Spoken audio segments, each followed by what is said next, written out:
Okay.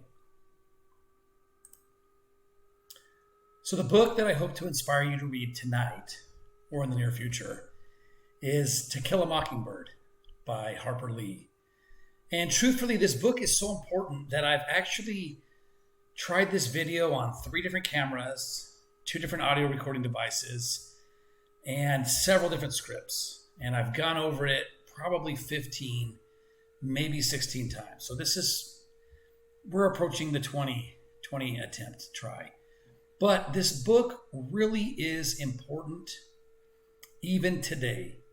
And if you're being forced to read this book as part of a class or part of some curriculum, just try to find a way to get into it and to really appreciate it and like it. Hopefully, my review will in some form inspire you to want to read this book. But like many of you, the first time I read this book, I focused mainly on the trial that takes place between an African American man and a white woman. Now, this trial took place in the Deep South in a time in American history where there was extreme racism towards African Americans. Now, one of the things that most impressed me about this book was that I learned it was Harper Lee's second book that she had ever written. And she won the Pulitzer Prize, which is remarkable for someone who's only written, at the time, 2 books. Upon going back and reading this book a second time just a couple of months ago, I discovered a far better and a much deeper meaning written inside this book. And I hope you guys do as well. In my opinion, this book and the message that Harper Lee is trying to get across is that it's time for us to learn how to walk in another's shoes and to see life through another's point of view. I do believe that Harper Lee is trying to remind us of some common basic decencies that are slowly being erased from society today. Decencies and basic manners such as respect, kindness, patience, acceptance, and many, many others. One of the prevailing concepts in this book is that just because I see things in one way doesn't mean that I get the right or have the right to impose my beliefs or my way of seeing things on another. Harper Lee is reminding us we need to stay in our lane and we need to live and let live, right? There's a lot of beauty in diversity, and there's a lot of beauty in learning to walk in another's shoes and accept someone for who they are. Before we get too far into the review of the book, I want to highlight some of the main characters. Primarily, you're going to read about a gentleman named Atticus Finch. He is a single father of 2. He is an attorney and a state legislator. He comes from a relatively well-off family. He has a 5-year-old daughter named Scout. She is a self-proclaimed tomboy. She definitely thinks for herself and in many ways is quite fearless. She has an older brother named Jim. At the beginning of the book, he's 9. He loves Atticus. He also loves football and other athletic endeavors. He too doesn't seem to have a whole lot of fear. He's willing to take risks and do things that other kids might be afraid to do. Another key member of the story is the housekeeper or caretaker. Her name is Miss Capernaum. And she's African American, and lives in a predominantly African American community. But she takes care of Jim and Scout on a daily basis, and she has an integral role in helping them grow and develop. Finally, you're going to hear about a character named Boo Radley. Boo Radley doesn't really come around a whole lot, but the early part of the book is really heavily focused on a lot of myths and untrue stories about this particular character. And he does come in and in many ways save the day, so to speak. One of my favorite sections of the book I want to share with you right now. This is a section that I found very, very intriguing the first time I read it and got even more out of it the second time I read it. As mentioned, Atticus Finch is called upon to defend an African American man who's been accused of raping a white woman. And the whole town seems to be against Atticus. And they're not afraid to tell the kids how they feel about Atticus defending an African American man. However, they don't use the term African American. They use the N word. And so they'll refer to him as an N lover. Okay? So there are some interesting terminology, and you may want to talk or ask about why they use those particular words in that particular era.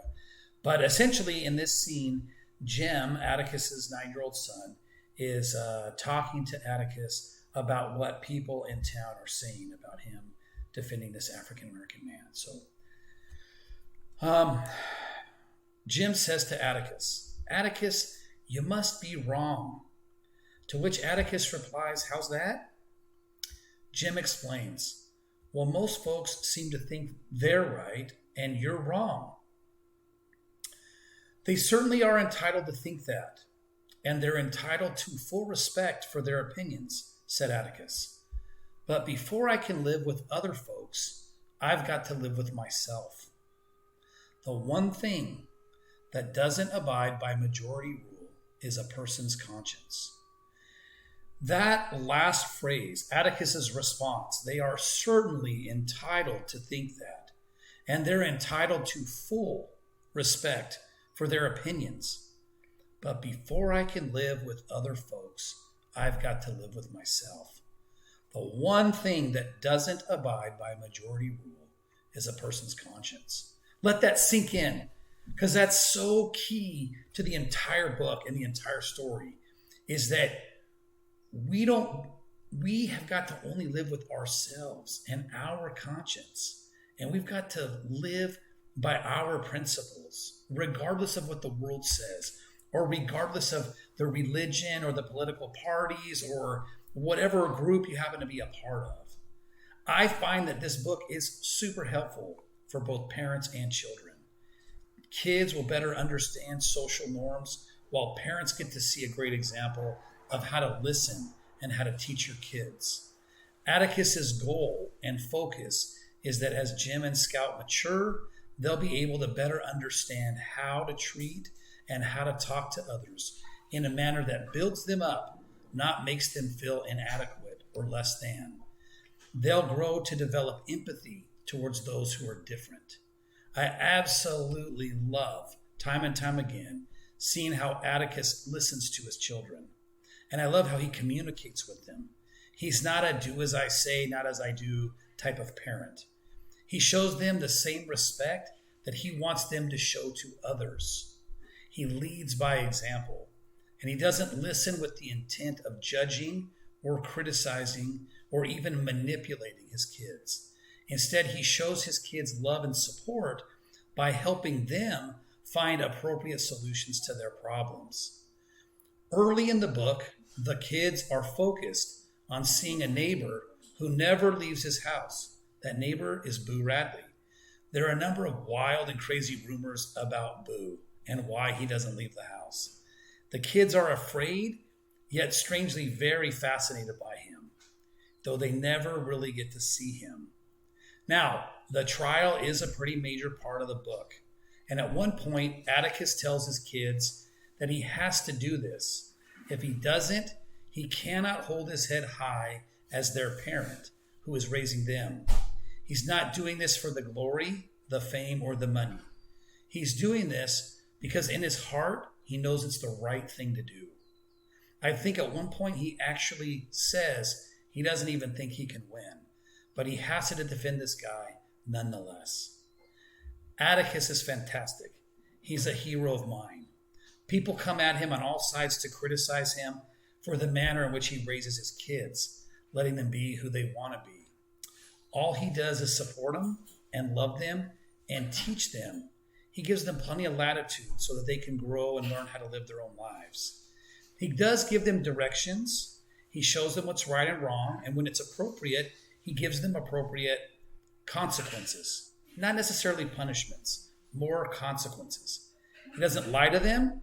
He uses logic and reason on why to behave a certain way. He teaches them about compromise. These are qualities that we as parents need to emphasize and reward. Finally, towards the end of the book, Boo Radley comes into play. He does some very heroic things, and the kids actually get to meet him. Scout gets to walk him home to his house. Once he goes in the door, she turns around and looks at the neighborhood from his point of view. And it clicks. She suddenly is able to see things from his point of view. She sees the neighborhood as he would see it, and it's beautiful. Then on the very last page of the book, Scout's falling asleep, Atticus is putting her to bed, and something amazing happens. As she's falling asleep, she looks up at Atticus and she says, "Atticus, he was real nice," talking about Boo Radley. And Atticus humbly responds, "Most people are, Scout, when you finally see them." And again, that's what this book is all about. And that response that Atticus says, "Most people are, Scout, when you finally see them." That is such a true principle even today. Most of us are all pretty freaking nice when we get to know each other. What a fantastic way to end the book. Scout walked in someone else's shoes and saw things from someone else's point of view, and she was changed. In many ways, she was made better. Now, some of you might be wondering, why does this or how does this book apply to us today? Well, sadly, there is still way too much racism. It's May of 2023, and about a week ago, a relatively well-known black soccer player in Spain who happens to be from Brazil, named Vinicius Jr., was terribly insulted on the field because he happens to be black. We would like to think that we've all progressed and come so far, but there's still way too much prejudice, way too much racism towards people who happen to be different. Maybe they have a different color skin. Maybe they speak with an accent. Maybe they wear different clothes, have different political positions or opinions, or maybe they belong to a different religion. It can be especially challenging for the teenage youth of today.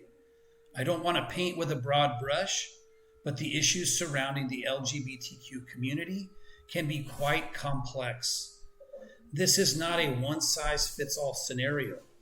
Each person is unique. But with so many people feeling rejected and disenfranchised, being cast out and feeling alone, we have got to step up our game. We need to reduce the number of youth turning to suicide and substance abuse for escape and a quick feeling of peace. I understand that for some of you, or for some, it may be a fad. And for others, they are just confused and trying to find themselves. But for those who are really and genuinely struggling, we have got to offer our friendship and our kindness to let them know that indeed they are loved and accepted and respected. No parent should ever have to bury a child because the child did not feel love and acceptance and chose to take his or her own life. Now, I understand there are a number of reasons why different people make different choices. Going back to this book, it's not for me to judge or to criticize or to force my agenda or my belief system onto another. But it is up to me to seek to understand and then offer up a non-judgmental hand or a listening ear.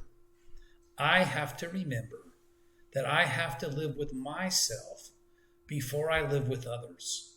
And I have to show the strength of following my conscience, regardless of what mainstream society would have me believe. Please take the time to read this book. Take the time to ponder the message behind this book, and then apply those same teachings to your life so that you can help make this world a better place. Thank you so much for watching this video. If you picked up something different than I picked up or something better, please feel free to leave a comment below. My goal on this channel is simply to create a community of both people who currently read as well as those who are starting to read, that we could all have a safe place to share our ideas and opinions. Thank you so much. Have a great week.